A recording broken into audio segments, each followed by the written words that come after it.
আজকে একটা কথা বলি। আমরা তো চট্টগ্রামে থাকি, আর চট্টগ্রাম শহরে যাওয়া আসা করতে হয়।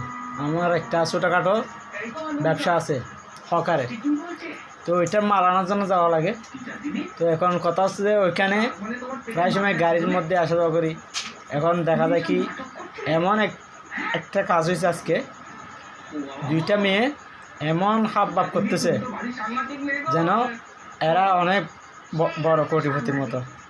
কিন্তু ঠিক এরকম একটা 5 টাকার বনের জন্য, বন তো শুনেন, রুটি একটা 5 টাকার রুটি 10 টাকা বিক্রি করার জন্য 250 টাকা, কি 250 টাকা দামের ফ্রাইজানির মধ্যে বাজার করে, মানে ওইটা ফুরে গেছিল। ফুরে যাওয়ার পরও ওইটা 10 টাকা বিক্রি করতে পারে নাই, কারণ ওইটার 10 টাকার তো ভ্যালুই নেই। এখন ওইটা বিক্রি হয় না, মনে করেন ওইটা ফসা। ঠিক ওই রকম কিছু কিছু মেয়ে আছে যে এরা মানে ভাব নেই যে 250 টাকার ফ্রাইজানিতে বাঁধা হয়েছিল, ভালো লেখাপড়া করে, ভালো ফ্যামিলি থেকে বিলং করে, কিন্তু ঠিক তাই নয়।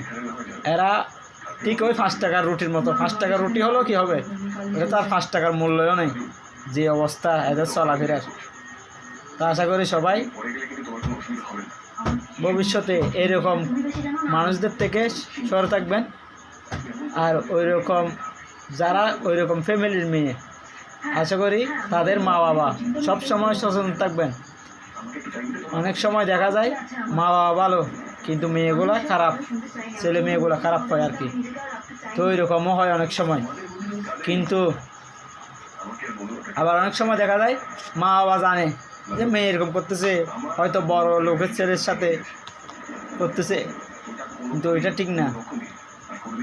অনেক ফ্যামিলিও দেখেছি এরকম, যে মেয়েদেরকে ছেলেদেরকে ছেড়ে দেয়, যেমন ইচ্ছে তেমন করো, একদিন ভালো হয়ে যাবে। ওই রকম কোনো ভালো হয় না, ওইটা বংশের পরিচয় হিসাবে। আবার অনেক সময় গালাগালিও খেতে হয় মানুষের কাছ থেকে। আশা করি সবাই বোঝার চেষ্টা করবে। আসসালামু আলাইকুম।